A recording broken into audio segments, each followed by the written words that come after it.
All right, guys, what's going on? Welcome back to the Everything College Football Podcast. Today, me and Nick here, we're doing our Week 2 preview and prediction for Colorado and Nebraska. 6.5-point line in favor of the Huskers. 60.5 is the total. 7:30 p.m. Eastern Time on NBC, live from Lincoln. Looking at the Colorado offense, this is a unit that was phenomenal against North Dakota State. And, we figured that they would have a field day against that secondary. At least I did. And Nick, you shared a very similar sentiment. But even they did better than what we could have, diagnosed. 445, 4 touchdowns, 76% completion rating for Shedeur Sanders. And they were so confident. They were having so much success. Even with the game locked up late, instead of just running the clock out, they were still throwing the football. And you really can't blame them for doing that, Nick, because that's how much success they were having. Of course, Travis Hunter was tremendous. 132 yards, 3 touchdowns. Jimmy Horn, nearly 200. He had a score as well. 7 receptions for those two each. LaJohntay Wester, a little bit quieter, but did have 5 grabs for 58.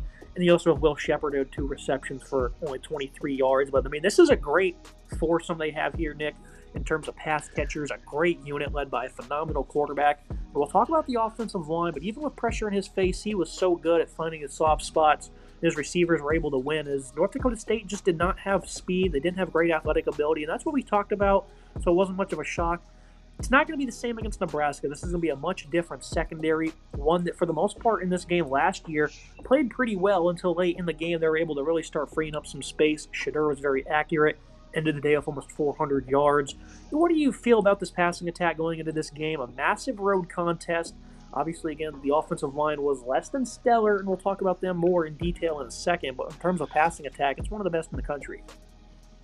Shedeur certainly had a good day throwing the ball against North Dakota State, and that was something that we highlighted that could have been a potential weakness for the Bison, was that secondary that just has not faced a talent like him, a true first-round talent at quarterback, plus 2 incredibly talented wide receivers in Jimmy Horn and Travis Hunter. I first want to talk about Travis Hunter, who really absolutely blew my mind in that game. I've always said I thought Travis Hunter was a better defensive player, and he had a decent day defensively as well with 3 total tackles, and we'll get to him on the defensive side of the ball later. But 132, 18.9 yards to grab, and 3 touchdowns, including a really video game-like one for his last touchdown of the night. It's just absolutely impressive, while Jimmy Horn looked reliable as a target as well with 198 and 28.3 yards to grab plus 1 score. I really like what they were able to do passing to Horn and Hunter, 2 really talented wide receivers that could lead the way for this offense. Sanders' 76.5% comp rate was really solid. The interception obviously was not his fault, just a very fluky play where it bounced off a defender's legs and into the arm of a Bison's defensive player. That's not his fault. No issue there. The secondary for North Dakota State, they looked absolutely lost out there some of the times when they were in coverage. Just the defenders were completely lost, head turned, not even paying attention at all, and giving Sanders an opportunity to pick out his man and find the ball. I literally thought it was interesting how he did spend a lot of time spinning around the pocket, trying to escape, making plays, rather than taking sacks or throwing the ball away. And that time to let the play develop allowed his players to be open and him to absolutely launch it downfield. The offensive line gave him a little bit more time, which I thought was helpful as well. He had a little more second to breathe. Although that's not to say that the North Dakota State defensive line didn't have some success getting in the backfield and getting a sack or two. Obviously, the total offense numbers are very impressive. Over 500 yards of total offense. Really solid. They were great on third down as well. 7 of 11 on this offense, which is a really solid number as well. Didn't commit a lot of penalties in offense, which is another key stat with a new offensive line. The offense looked really good for Colorado. Yeah, and the Buffaloes didn't actually allow a sack in that game, but they were very close on numerous occasions where Shedeur handled the pressure very well, and that leads you to the run game. That just wasn't much different. 59 yards on 23 attempts, 2.5 yards per carry. Not much here from the run game really to discuss. Dallin Hayden, I think, is a very talented back. Charlie Orfordal, he's, a starter for them. Not really familiar with his game, though. And Shedeur ended up having 6 carries for 17 yards. And this offensive line really wasn't much different. We figured that it probably would be. Jordan Seaton, obviously a true freshman. He's going to have his struggles. Not going to be too much criticism there. I thought Justin Mayers was probably their best offensive lineman. In the middle, though, Hank Zalaskis, at center, wasn't very good at all. Right guard, Cleo Benson had his inconsistencies. Really wasn't that good in the run. And at right tackle, Tyler Brown also gave up 3 pressures and wasn't very good run in terms of getting a push up front. So the offensive line's completely different from last year in terms of the faces they have. Wasn't much different, Nick, and this is against North Dakota State. It was a very tough physical defensive line. Again, doesn't have the same athletic ability as a Power 5 team like Nebraska, who has a very good defensive line. So this is certainly going to be a concern coming into this game. You're going to see a lot of short quick passes to try and free them up early on in this contest. How do you think they'll fare in this game? Will they grow from week to week this early in the season? The offensive line looked good, not great. Looked better, but not to the level it needs to be at. I was impressed at some times, not giving up a sack, a solid stat, giving Shedeur some more times. But the running game was horrible. They weren't able to do anything on the ground. Again, a putrid number. Horrible stats on the ground, which is certainly, again, something that's really concerning. They were getting dominated in time possession as well. North Dakota State had 36 minutes of the ball, while Colorado only had 23. Not really sustainable, in my opinion, if you look at it like that. I think that's certainly an issue. 59 yards rushing is just not good enough. The offensive line didn't really hit the highs that a lot of people were hoping they would. They looked better, but now you're playing against a Nebraska defensive line that's a very strong unit that has some really incredibly talented players. Looks to be a tough matchup for Colorado. And now moving to the Nebraska offense, they got a soft opponent in UTEP. Dylan Raiola, first career start, 70% comp rate, 238, 2 touchdowns. You wondered what Isaiah Nealer would do. A guy who's been pretty quiet the last couple of years, battling injuries and whatnot at different programs. He exploded for 6 grabs, 121 yards, had a big score. Jamal Banks, a Wake Forest transfer they really like. Those two guys led the way for them. They had 11 different players catch a pass. This is a very good receiving core for them. I think Nebraska, this is a very young passing attack, though, going up against the defense that obviously is less than stellar, but still, this is going to be a tough challenge for Raiola. Certainly going to see a lot of different concepts he probably hasn't, seen yet. So this is a passing attack that still, I don't even think they showcase their full potentials. They had some guys not even getting involved, like Jalen Lloyd. He didn't see a pass. Isaiah Garcia Castaneda didn't really do much. So this is a receiving core that also has plenty of versatility and guys that can get involved. Alex Bullock only had 1 reception. Good passing attack here, Nick. Certainly doesn't compare to that of Colorado, but maybe some more balances in store for Nebraska because they do a pretty good job of running the ball. I would say 223 yards, 3 touchdowns. Last year this was certainly a group that was above average, 177 yards per contest. Obviously that included Hendon Harbaugh running, and maybe you'll see some wrinkles in this contest where he gets involved with some QB run. They have a variety of different players. Emmett Johnson ended up leading the way. Dante Dowdell from Oregon transferred in and had a score, and then Gabe Ervin and Ramir Johnson. Ervin had 2 touchdowns, and then Johnson had the most carries of the bunch. So a very versatile offense here, more balanced than the Buffaloes have. Maybe the skill isn't as great, but I think in terms of upside this year, you're looking to see some great growth from Nebraska in a very important contest here led by Raiola. I do really like what I saw out of Dylan Raiola in week 1 for Nebraska. Really solid stat line, 19 to 27, 238, and 2 touchdowns. Looked confident, looked comfortable, didn't put the ball in harm's way, 70% comp rate. Really solid for a first career start. Looked good. I really thought he had a nice touch on it. Some of those touchdown passes were really solid. I like Nebraska's balance. I thought the balance was really solid. 284 yards passing, 223 yards rushing, 507 total yards of offense. I like what they were able to do. They were able to balance the ball, spread it out. I thought the running back room, they had 4 different guys get meaningful touches in this game, which was really solid. I think Gabe Ervin had 2 touchdowns in the red zone. He looked really good on 24 yards and 6 touches, while Ramir Johnson had 50 yards on 11 touches. The most touches, Emmett Johnson also had a solid day with 71 yards on 8 touches, while Dante Dodwell had the single touchdown on 55 yards and 8 attempts. I think this was a solid rushing performance. The wide receiving room, they didn't use all their weapons. The weapons they did use looked good. Naylor and Banks look solid, like you alluded to. This Nebraska offense looks to be in a solid position so far. I know UTEP's not the most incredible team in the world.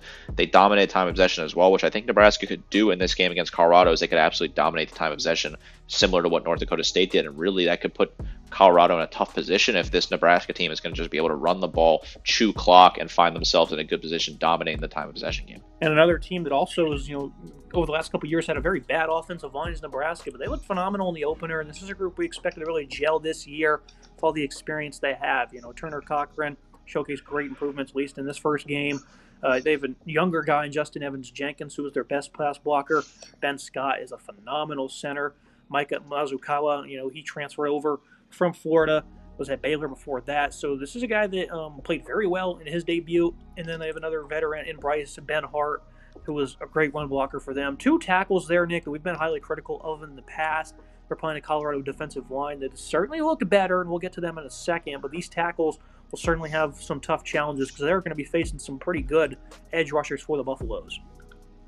Certainly some heat coming off on the edge for Colorado, and we did see that. We'll get to that in a second. I do think the offensive line looks good for Nebraska. I think this unit has improved. I think Ben Hart and Cochran were really solid. Justin Evans, I liked him at left guard, younger player, thrust in there to starting at left guard. I thought he looked good. Ben Scott as well was not bad at center.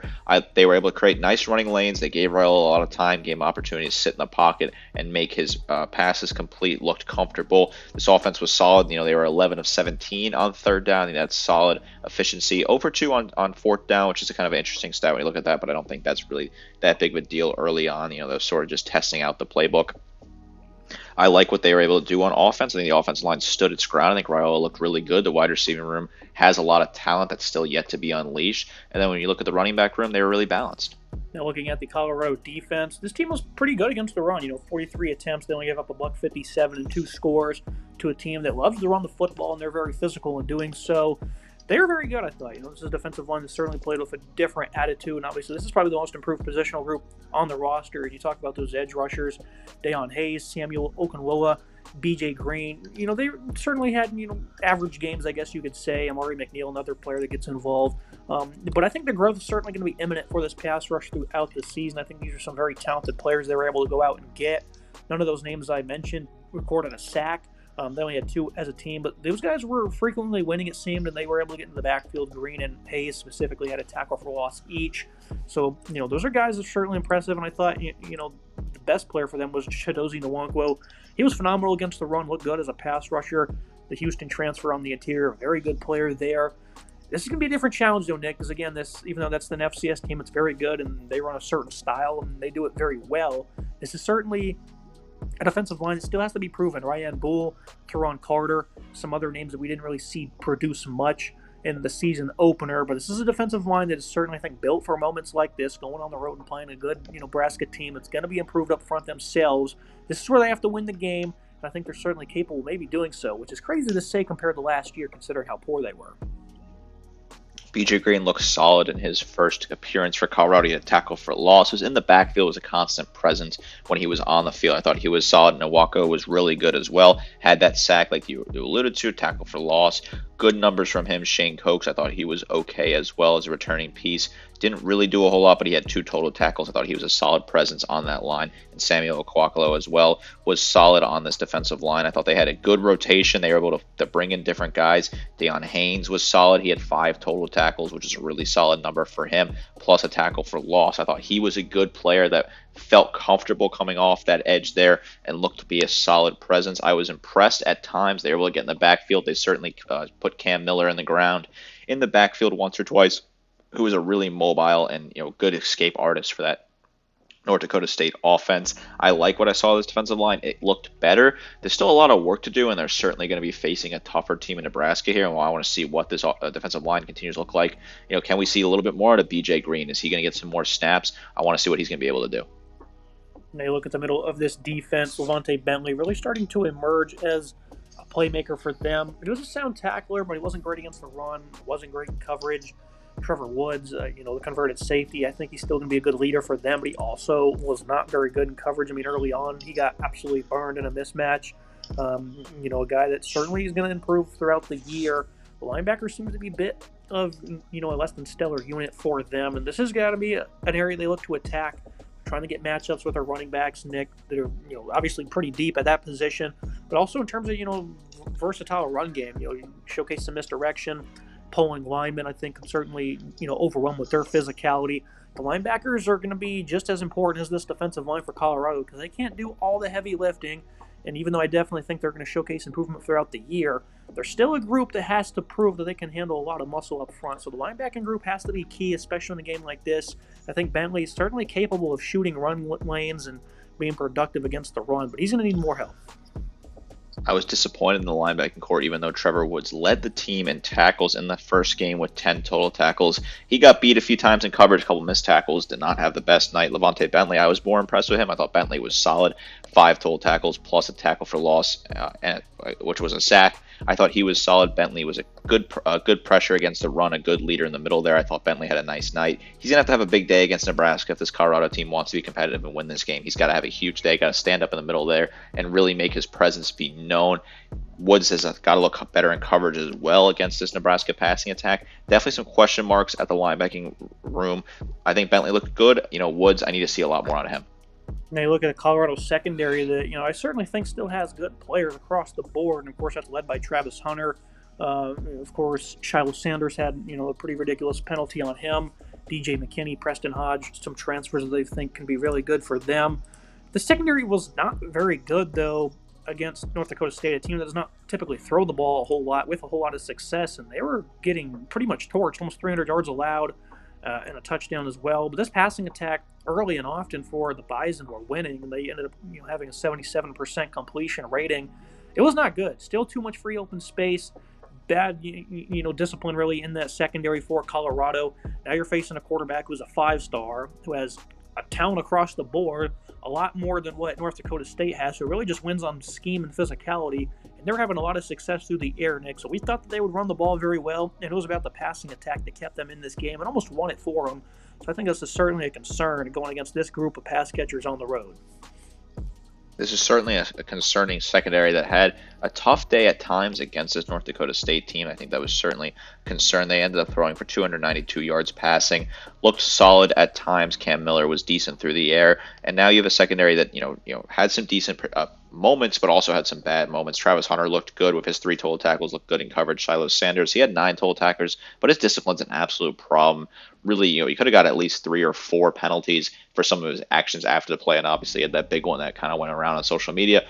Unnecessary roughness. He's got to cut down on that, as that's just, unacceptable behavior for him at this moment in time. He's got to really figure that out. DJ McKinney and Preston Hodge looked okay as well. McKinney had 6 total tackles, while Hodge had 2, and he looked good in coverage. I need to see a lot more of the secondary. I'm not fully confident in this unit yet. They have some star players. They don't really seem to play as a cohesive unit, and now they're playing against a young quarterback who had nice confidence in game 1, plus a solid wide receiving room. Certainly looks to be a tough matchup. And they didn't rotate much of these positions. McKinney and Hunter played almost every single snap at corner. When Colton Hood got in the game, he was no good, so I'm not sure if you're going to see him in this contest. Hodge was, a mainstay in the slot, so they didn't really showcase much rotation. I think these guys will certainly improve because I definitely think they're talented, but this is not the ideal game or matchup to try and find that out. Looking at the Nebraska defense, a unit that, they gave a bit of a fluke touchdown to UTEP in the secondary. That was about it. Other than that, this was a pretty stout unit. It's led by a phenomenal run defense that only gave up 56 yards. They have some muscle in the interior, and Ty Robinson and Nash Hutchmuncher. These guys are phenomenal.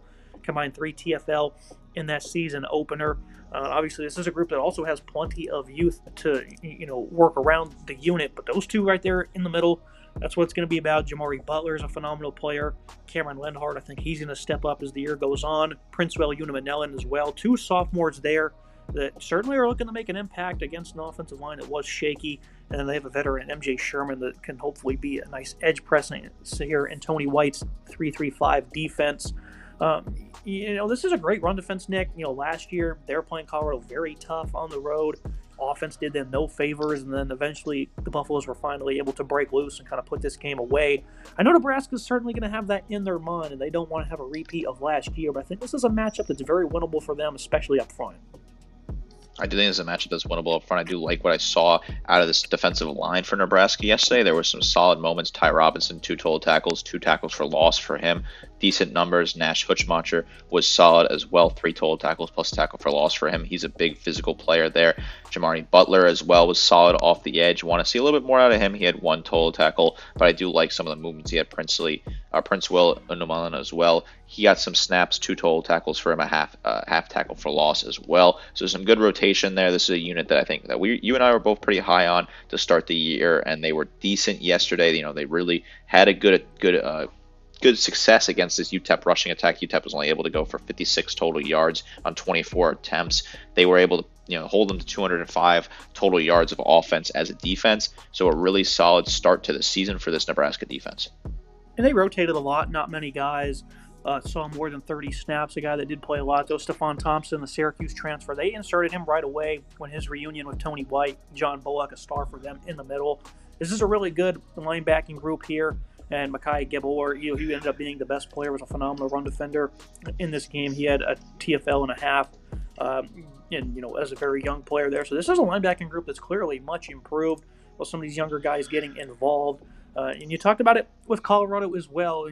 For them, the Colorado linebackers, they need to be good against the run. For Nebraska, they're probably going to have to be good against the pass because this rushing attack is probably not going to threaten you all that much. So these are very good players here, Nick. They have to be disciplined in coverage. I thought Bullock last year was pretty sound in that regard. So he's going to be the leader there for them in the middle. Thompson, a lot of familiarity with this scheme. So underneath, I think in the middle of the field, these might be very winnable matchups for them.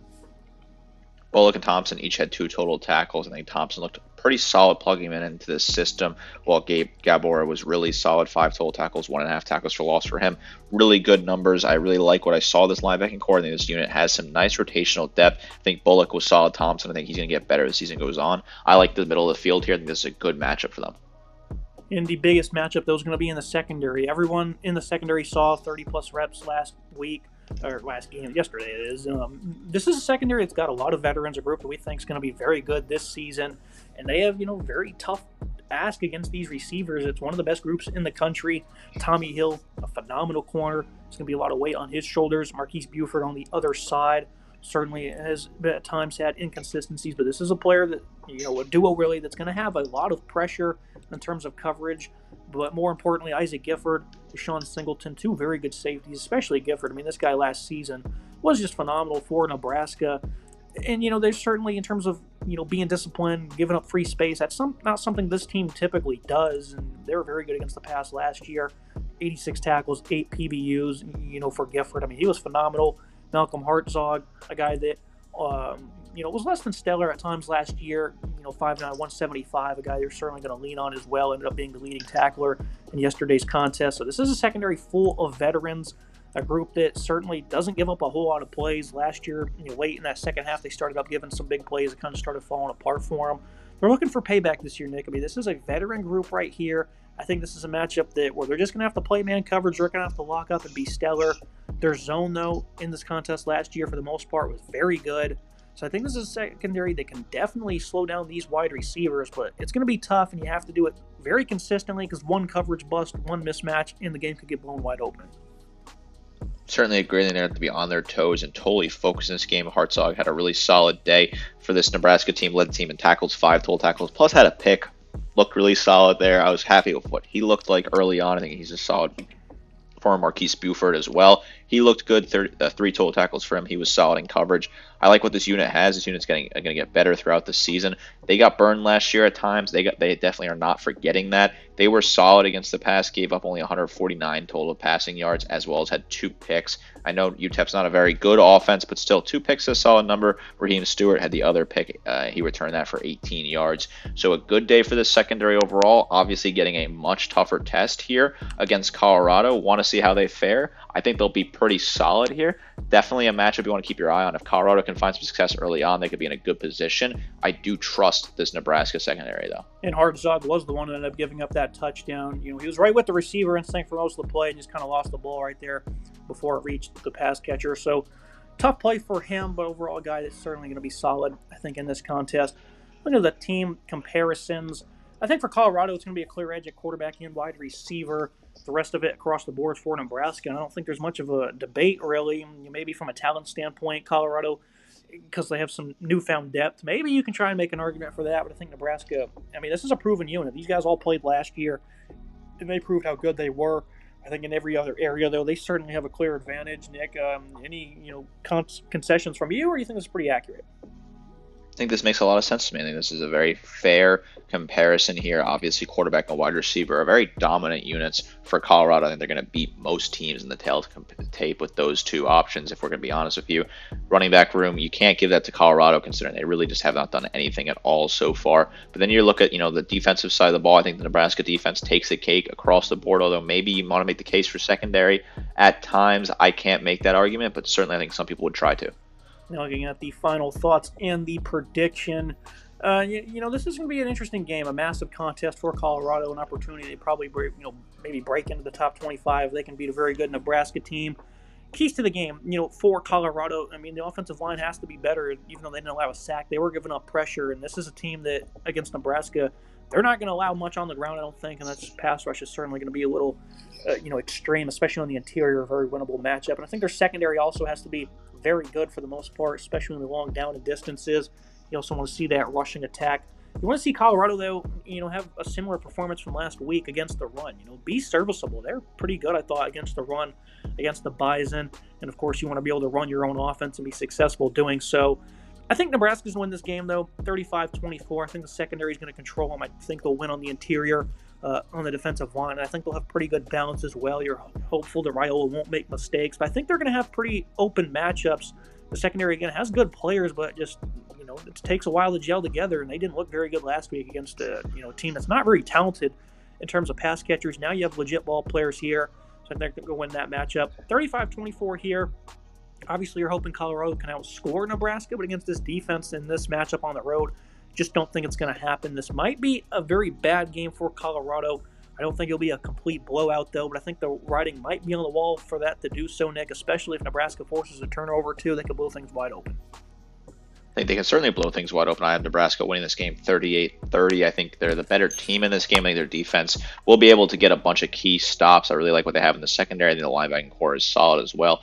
Colorado certainly will find some success passing the game, but I think Nebraska is going to chew a lot of clock, have a massive time possession advantage, similar to what North Dakota State had against Colorado. I think Nebraska is going to run the ball a lot. You saw some great balance with them in their week 1 matchup. I think Raiola is going to have a solid day as well. He might make a mistake early on. I could definitely see Hunter or Sanders getting a pick early on, but I think he'll get comfortable in the game. The crowd behind him, playing in front of those faithful fans, going to be a great crowd over there in Lincoln for this rivalry game. I think he'll be able to be comfortable and figure it out. I like Nebraska to win this game. This is a very important game. Obviously Colorado's win has led to a lot of people being excited about the team again, and that's fair. They won, but I think that this is going to be a game that's going to set the tone again for how Colorado could look the rest of the season as they play a much tougher opponent on the road, a tough environment, one of the toughest places to play when that place is fully rocking.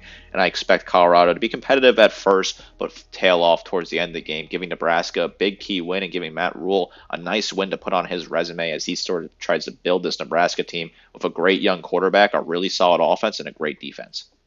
That's me for today's episode. Make sure you guys like, comment, subscribe. See you next time.